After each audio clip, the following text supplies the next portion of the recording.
Mesdames, Messieurs, bonsoir. Bonsoir et bienvenue à Exclusive. Notre invité du jour, il s'agit bien de M. Moussa Touré. Moussa Touré est ancien ministre du Sénégal de l'économie de 90 à 91, ancien président de la commission de l'UEMOA de 1996 à 2004, président du parti 7 Njëriñ Sa Réew. Monsieur le ministre, bonsoir. Bonsoir. L'on s'achemine vers les législatives de 2017. On a constaté que vous y allez seul. Pourquoi ce choix? Au moment où tout le monde se noie dans des coalitions. Oui, en fait, nous y allons seuls en désespoir de cause, parce que nous avons essayé avec d'autres partis de conduire à une coalition. Nous avons démarré ce projet à la veille du référendum de l'année dernière. Et nous y avons travaillé d'arrache-pied. Il s'agissait de partis qui s'étaient choisis parce que partageant les mêmes valeurs, les mêmes principes, les mêmes idéaux et les mêmes ambitions pour le Sénégal. Mais conduire à une coalition sérieuse, solide est difficile. C'est une rude épreuve. Il y a tellement d'écueils qui naissent, qui se développent, qui sont de tous ordres. Les problèmes de la place des uns et des autres, mais également l'accord sur une vision très éloignée, très longue, mais également les moyens à mettre en œuvre. À vous entendre, vous croyez toujours à l'idéologie des partis? Tout à fait, j'y crois parce que ma conviction est que, bien que ce n'est pas seulement au Sénégal, c'est à travers le monde aujourd'hui que se sont estompées les grandes différences qui marquaient les différents pôles de partis, la gauche, la droite, l'extrême gauche, l'extrême droite. Tout est mélangé actuellement et l'exemple récent de nos cousins français est là, tout récent, patent.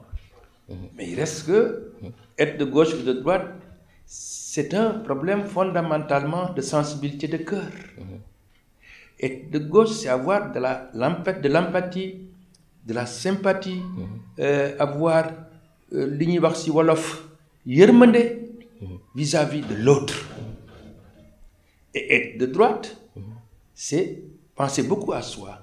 Et peut-être, quelquefois penser aux autres.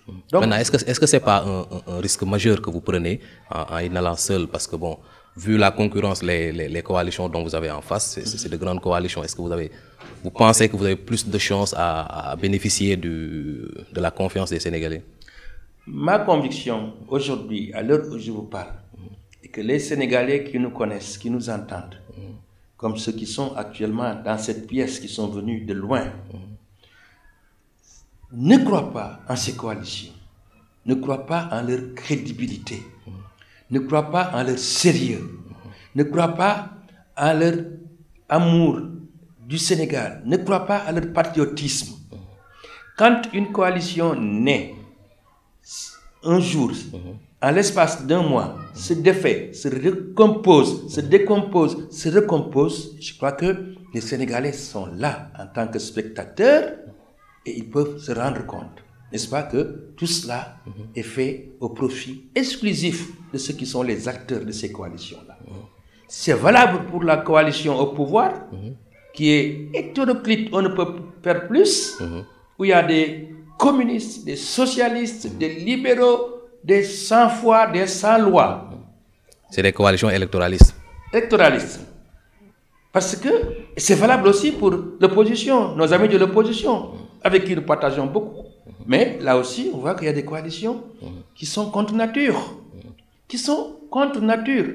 Alors, le problème est là où vous le situez. Oui. C'est-à-dire, oser y aller tout seul, au risque de dire qu'on va recevoir une ardoise, une raclée, pour parler de manière triviale, ou bien alors dire je vais me cacher dans une masse, dans un groupe. Comme ça, si le groupe gagne, on dira je dirais j'ai gagné.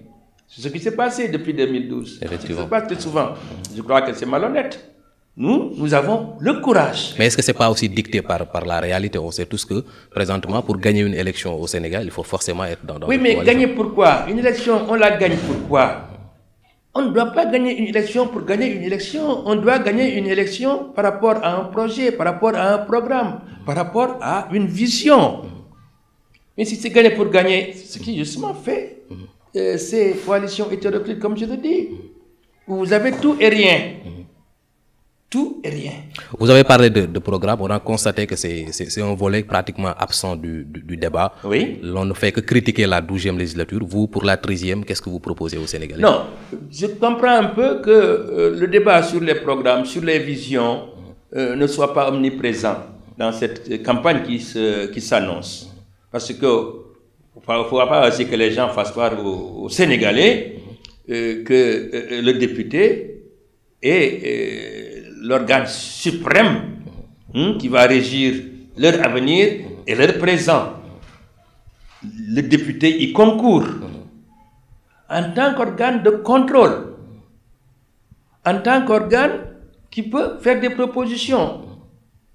Mais la décision principalement vient de l'exécutif. C'est à ce niveau-là que les programmes ont une pertinence éclatante. Maintenant, comme je le dis, au niveau de l'Assemblée nationale, la pertinence doit être dans ces clivages que je viens de dégager. Il ne faut pas vouloir être député pour être député. Il faut vouloir être député pour faire quelque chose à l'Assemblée nationale. Un travail constructif, un travail utile. D'abord, de contrôler l'exécutif et ne pas être une simple caisse de résonance, une chambre d'enregistrement, des bénis oui-oui. Ça, le député doit en prendre conscience. Par ailleurs, le député qui est par essence auprès des populations, dans les terroirs, doit être le relais entre ces populations qui souffrent de 1001 maux et l'exécutif, à travers les propositions que le député peut faire.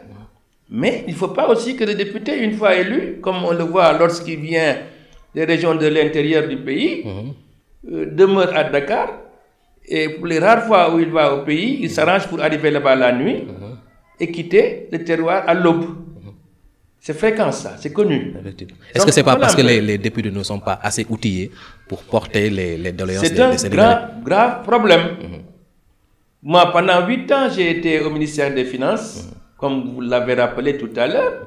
Déjà secrétaire général du ministère des Finances, j'ai assisté à toutes les séances budgétaires.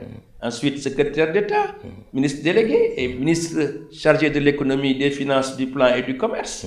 Donc, j'ai pu, en ce moment-là, prendre compte de le caractère presque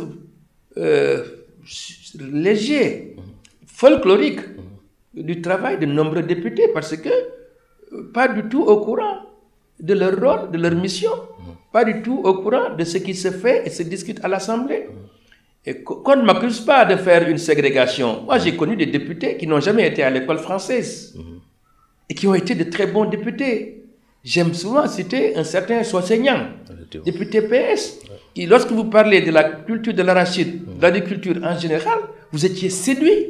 Donc, c'est beaucoup moins un problème d'aller à l'école française, de ne pas y aller, d'avoir des diplômes énormes et prestigieux, que de connaître la matière, c'est-à-dire connaître son terroir, vous connaître les problèmes. Sur la conscience du député de sa mission exacte. Sur sa conscience. Et là aussi, peut-être que le problème réside dans le fait que, bon, il y a des députés et bon, qui partent de chômeurs à députés. Évidemment, cela, on peut les comprendre aussi. Avant de penser à ceux qui les ont élus, ils vont penser peut-être à Defaro. Mais le pouvoir a trouvé une solution à cela. On parle présentement d'assistants parlementaires. Il en faudrait. Et moi, je serais pour avoir moins de députés, plutôt que de 165, ramener ça à 120. Parce qu'on aura 165 assistants parlementaires, bien sûr. Même plus peut-être. Il faut qu'il y ait des assistants parlementaires qui ne sont pas attachés à un député ou à un parti, ils sont des fonctionnaires de l'Assemblée nationale, qui soient là pour abreuver les députés d'informations, d'études, de choses qui peuvent les aider à aller de l'avant.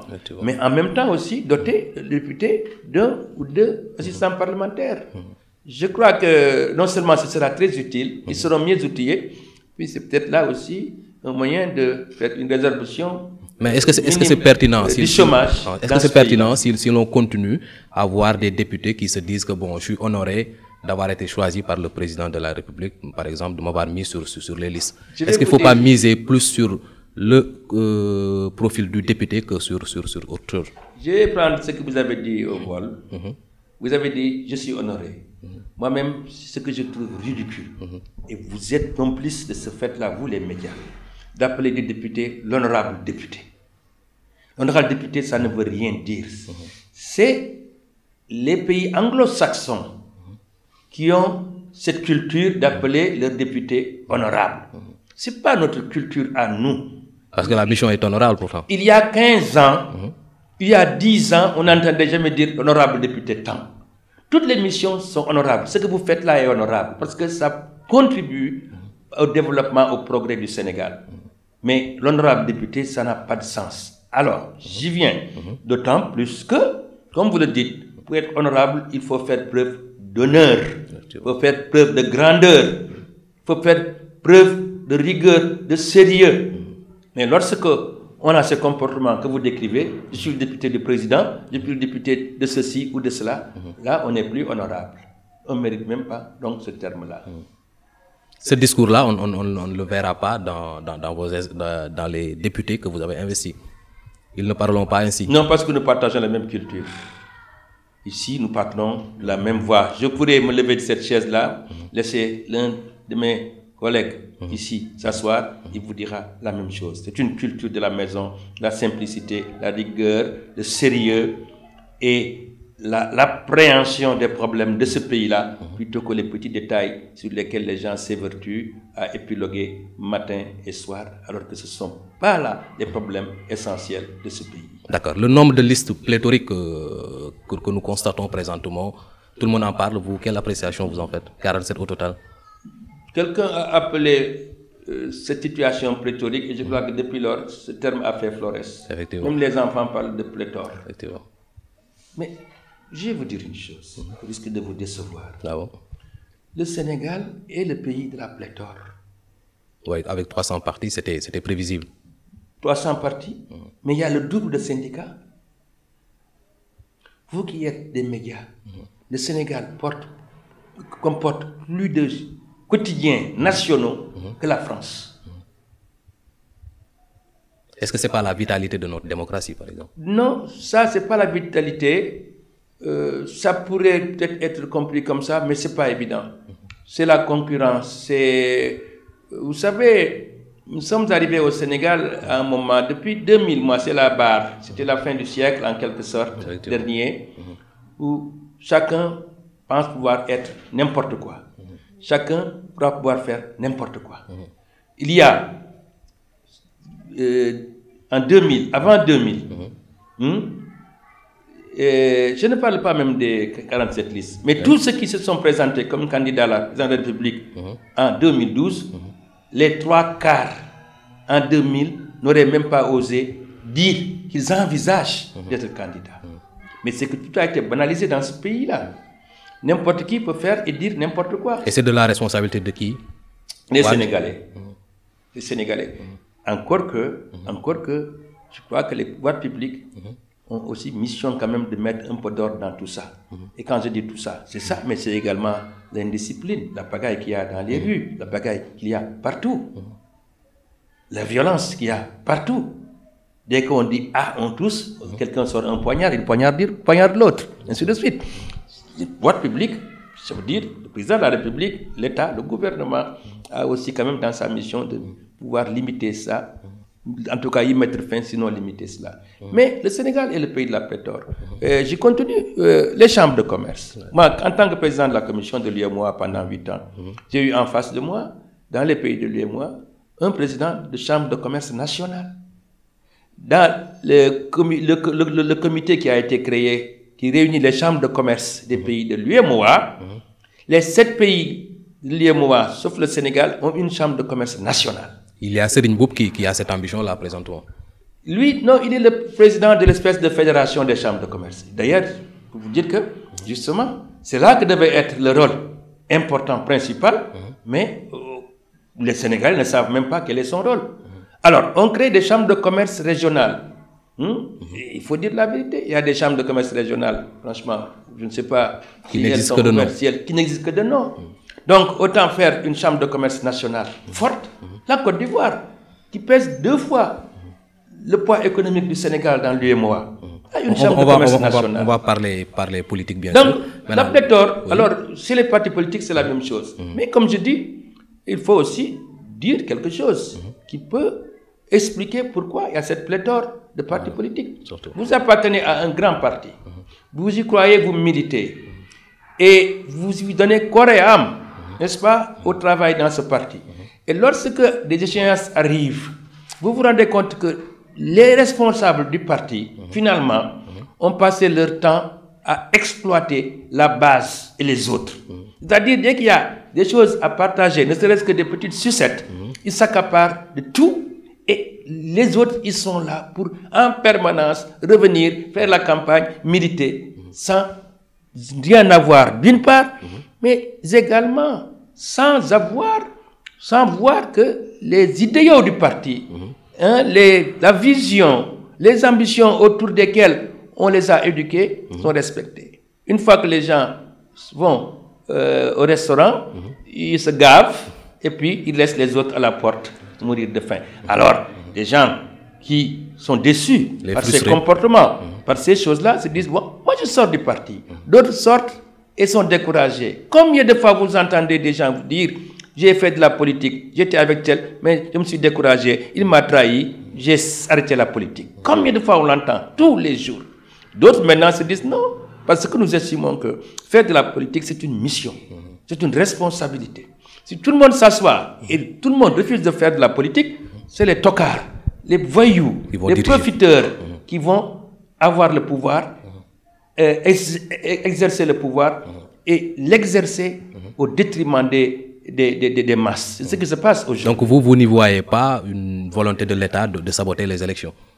Il y en a qui le disent. Non. Que des coalitions sont financées par le pouvoir en place. Non, moi je suis de l'opposition radicale, comme vous le savez, mais je n'aime pas affirmer ce que je ne sais pas, ou ce dont je ne suis pas sûr.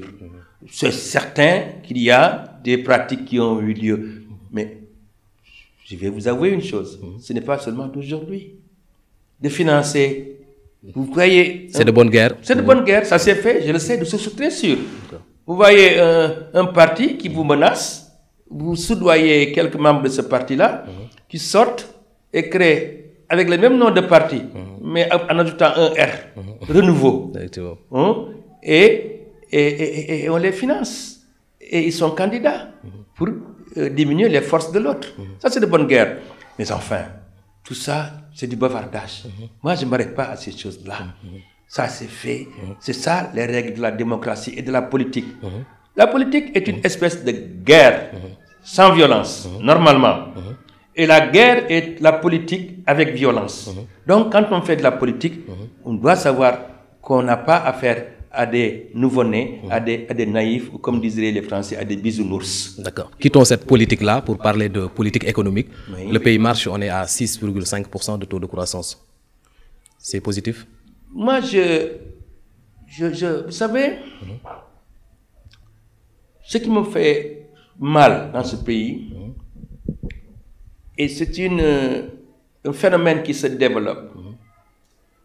Dès qu'il y a le ciel est clair, on bat le tam-tam. On dit le ciel est clair, c'est grâce à moi. Comme si le bon Dieu n'existait pas. Et toutes choses, même les choses les plus négatives, sont l'occasion de ramener le tapis à soi. Un exemple. On nous a promis l'autosuffisance à Henri en 2017. Ça ne va pas se faire. C'est évident. D'ailleurs, il n'en parle plus. L'ambition est trop grande. Il n'en parle plus. On nous donne peut-être un petit répit, mais après les législatives, on va les acculer à nous dire où ils en sont. Parce que ça ne se fera pas. Malheureusement, on aurait voulu que ça se fasse. Mais, dans ce même temps, on nous dit suffisance en riz en 2017. Le ministre du Commerce, mon jeune frère, Alioune Sarr, je l'aime bien. Moi, ce n'est pas les individus, je dis le ministre du Commerce. Rassure les Sénégalais il y a quelques semaines en leur disant ne vous inquiétez pas, il y aura du riz, on est en train d'importer 180 000 tonnes de riz. C'est paradoxal. Alors qu'on avait promis de l'autosuffisance. Voilà. Donc, il est content, il est fier de le dire. Ne vous inquiétez pas.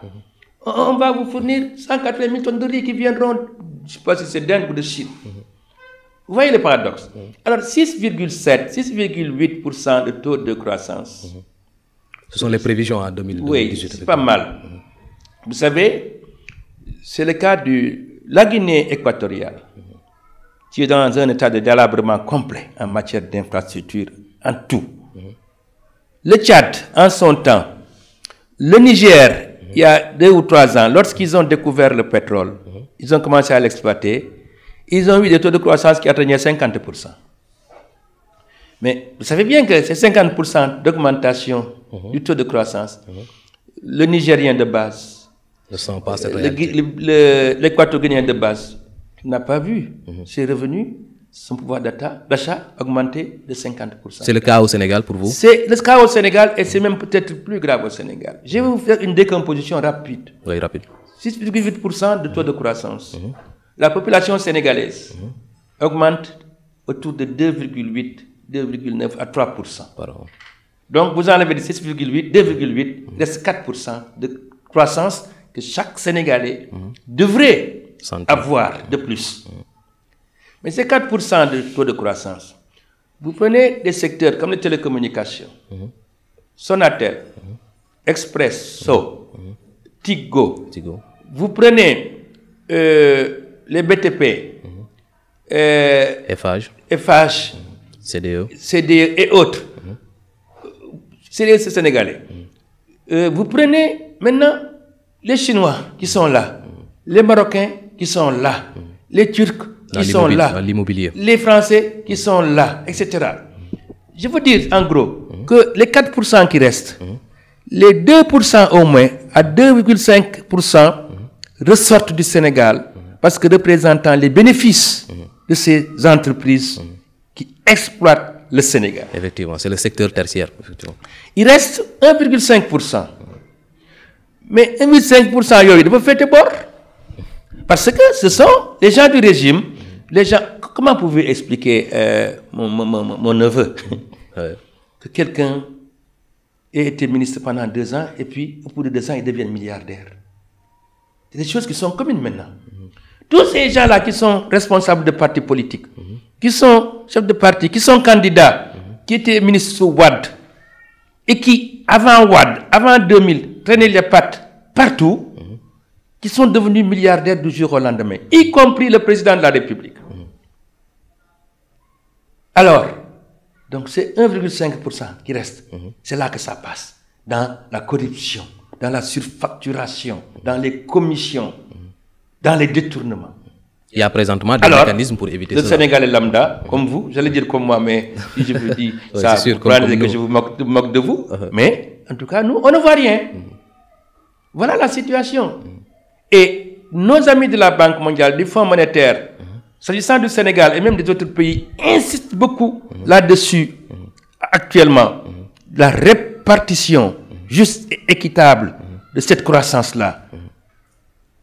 Et que ce ne soit pas accaparé, comme c'est le cas aujourd'hui. Est-ce que la CMU et les bourses de sécurité familiale ne sont pas des moyens pour redistribuer, par exemple, ces ressources-là? Tout ça, c'est du trompe-l'œil. C'est du cinéma.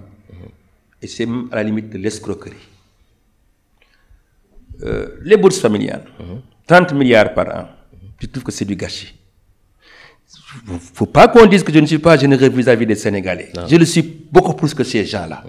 Mais j'estime que donner à une famille 8 000 francs par mois, ça l'aide peut-être un peu, mais ça ne règle pas ses problèmes. Ces 30 milliards, de mon point de vue, pourraient être utilisés de manière plus efficace, plus équitable, et plus juste et plus digne. Comment, par exemple? 2 voies possibles. Je dis, vous avez un village 10 bénéficiaires. 10 bénéficiaires, ça fait 1 million. Au lieu de donner ça comme ça, imaginez un petit projet. Élevage de poules, de moutons pour la tabaski, maraîchage, n'importe quoi, dans lequel les gens peuvent s'investir, travailler et gagner leur vie à la sueur de leur front. Et être autonome. Être autonome. L'autre aspect, je l'ai dit hier aux Parcelles Assainies, unité 15, 16, 17 et 19 où nous étions, les femmes qui s'endettent dans ces structures de microcrédit qui ont été conçues en Inde en son temps pour aider les faibles, mais qui ici au Sénégal, manifestement, exploitent les femmes, en particulier les clients en général. Parce que lorsque vous sortez avec un taux d'intérêt de 30%, avec les commissions, ceci, cela, comment voulez-vous, en investissant, qu'on puisse rembourser tout cela, avoir des bénéfices sans sortir? Je dis que ces 30 milliards pourraient en partir avec un abondement par l'État. Parce que l'État du Sénégal, de tout le temps, reçoit de l'aide de l'extérieur. Vous avez des pays qui nous font des dons. Vous avez des organismes qui nous font des dons. Vous avez des organismes qui nous font des prêts sur 40 ans. Ils le font pour l'État du Sénégal. Pourtant, l'État ne peut pas le faire pour nos femmes. Et je dis que ça, plus les 30 milliards mélangés, pourrait permettre à toutes ces structures de microcrédit de prêter aux femmes sans intérêt, sans commission, sans fait de dossier, sans rien. C'est ça qui leur permettrait de décoller. Et en décollant, d'une part, comme je le dis, lorsque le revenu augmente, ces femmes qui tiennent à bout de bras ce pays-là, c'est elles, nos femmes sénégalaises, qui sont braves, vaillantes. Ces femmes-là, si elles gagnent plus, elles ne vont pas mettre ça, comme je le dis, sous l'oreiller la nuit et dormir dessus. Parce qu'elles ont des besoins pour la famille, des enfants à nourrir, à habiller, à soigner, s'occuper de leur école. Elles vont dépenser cet argent-là. Mais tout cet argent qui est dépensé crée des revenus pour l'État. Avec votre liste, ce sera l'occasion de porter ces projets de loi-là au niveau de l'hémicycle. Maintenant, nous sommes rattrapés par le temps, nous allons parler international. Le Sénégal, pratiquement, a un double langage sur la situation au Qatar. Déjà, on rappelle notre ambassade et après, on parle d'ouverture au dialogue. Vous, votre appréciation, par exemple? Sénégal, légui dañu ñak fayda. Ah bon? Côté diplomatie? Côté État. Diplomatie ak lenen. On a eu une politique très nette, très claire, de 1960 à 2000, où nous avions des positions claires, suivies.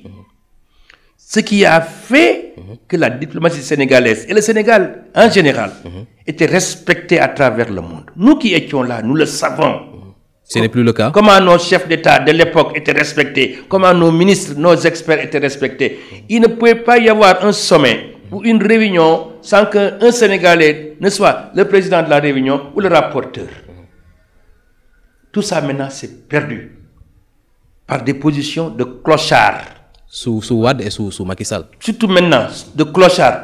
Wade, j'ai toujours été contre sa politique et tout ça, mais je reconnais une chose, il y a une faille au moins. Ce qui manque au président Macky Sall.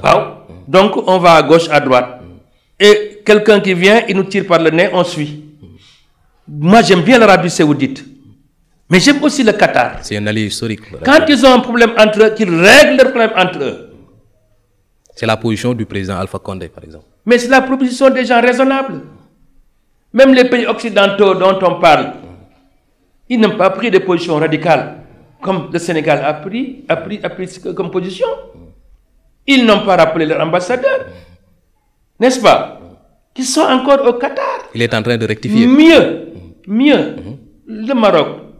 Le droit du Maroc a une position là très honorable. Il n'entre pas dans le conflit. Mais dans la mesure où le Qatar est mis en quarantaine, il envoie des avions remplis de produits alimentaires pour les aider, sans prendre de position, mais à titre humanitaire. Alors, et puis quand on parle du Sénégal, dans nos mélodies, nos épopées, le diam des Sénégalais, le kersa des Sénégalais, c'est une bravoure, etc. Ce genre de pratique-là ne milite pas à ça. Ça détruit le mythe ou l'image, en tout cas, du Sénégal. C'est pas bon. C'est parce que nous avons une diplomatie qui est nulle. Je l'ai répété plusieurs fois. Et des dossiers récents le montrent. L'affaire de mon frère Abdoulaye Bathily à l'Union africaine, l'affaire de la présidence de l'UEMOA, sont des dossiers que je connais sur le bout des doigts. La crise gambienne. On a été nul du début à la fin. Et quand j'entends des gens, des turiféraires, des laudateurs applaudir notre diplomatie, je dis, ils ne savent pas ce qu'est la diplomatie. Mais avec la France, ça marche, le Sénégal et la France. Avec le nouveau président français, Macron, avec la France, ça marchera toujours. Même si Marine Le Pen avait été élue présidente de la France, ça marcherait. Parce que c'est des liens qui sont trop étroits. Nous sommes... Maintenant, ça doit marcher, mais dans le juste milieu de l'intérêt de chacune des deux parties. Pas dans la dynamique de coopération, mais comment dirais-je, d'assistance, par exemple. Sénégal et la France. La coopération et l'assistance vont ensemble. Moi, je ne suis pas contre l'assistance parce que ici, on doit assister les faibles. Et en plus, ce sont des gens quand même qui ont profité de nous pendant des siècles. Donc, c'est le juste retour des choses. Mais je dis que tout ça doit se faire dans la dignité. On ne doit pas, lorsqu'on nous fait comme ça, courir, venir répondre à la convocation. On doit être digne. Et malheureusement, je ne sais pas si c'est parce qu'il y a un manque d'expérience de haut en bas dans ces choses-là, ou un manque de caractère. Je termine en un mot. Dans ces pays, l'image du Sénégal est complètement ternie aujourd'hui. Voilà. Sur ce, on vous dit, M. Moussa Touré, merci. C'est moi qui vous remercie. Voilà. Mesdames, Messieurs, c'était exclusif. Rendez-vous prochainement dans une autre émission. Merci et bonsoir.